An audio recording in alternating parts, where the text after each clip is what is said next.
The mind is a clear emptiness that is present right now. Within this clear emptiness, there is air.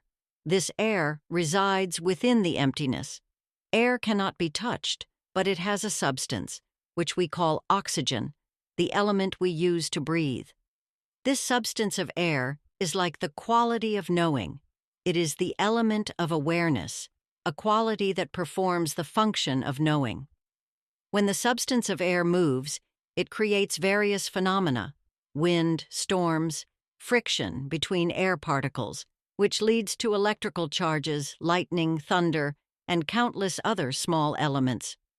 All of these are the result of the movement of air. Similarly, mental formations, citta sankhara, operate in the same way.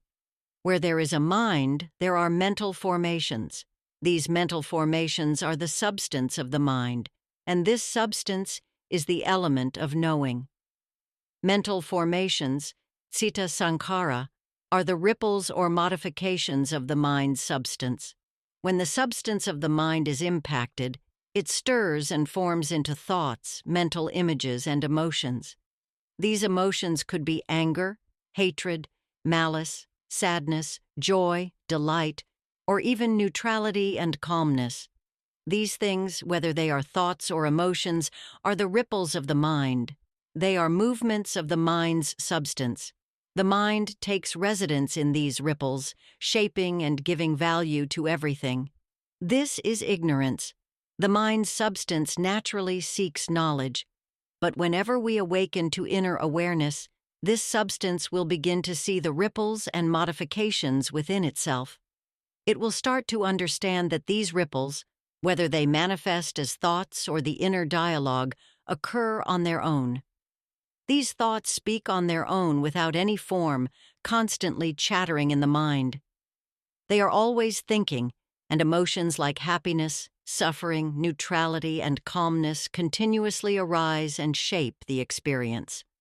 When the substance of the mind, which is the element of awareness, perceives these modifications, it will come to understand on its own that these phenomena are simply what they are. They are natural occurrences that exist as they are.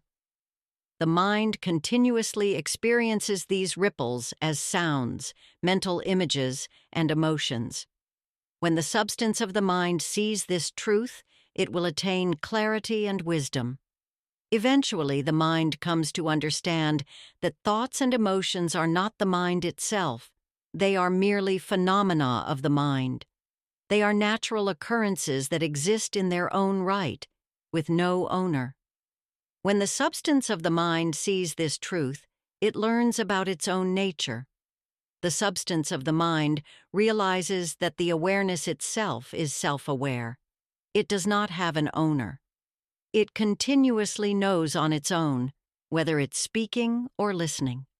For instance, as we are hearing sounds, the mind is aware of these sounds.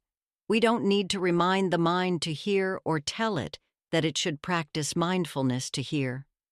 The mind is naturally aware all the time. We don't come into this world because of any lack of practice or effort. It's simply due to ignorance.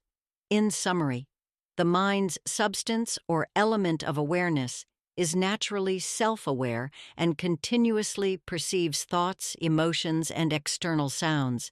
These phenomena are not the mind itself, but are natural occurrences within it. The mind does not need external reminders or training to be aware. It is inherently aware all the time.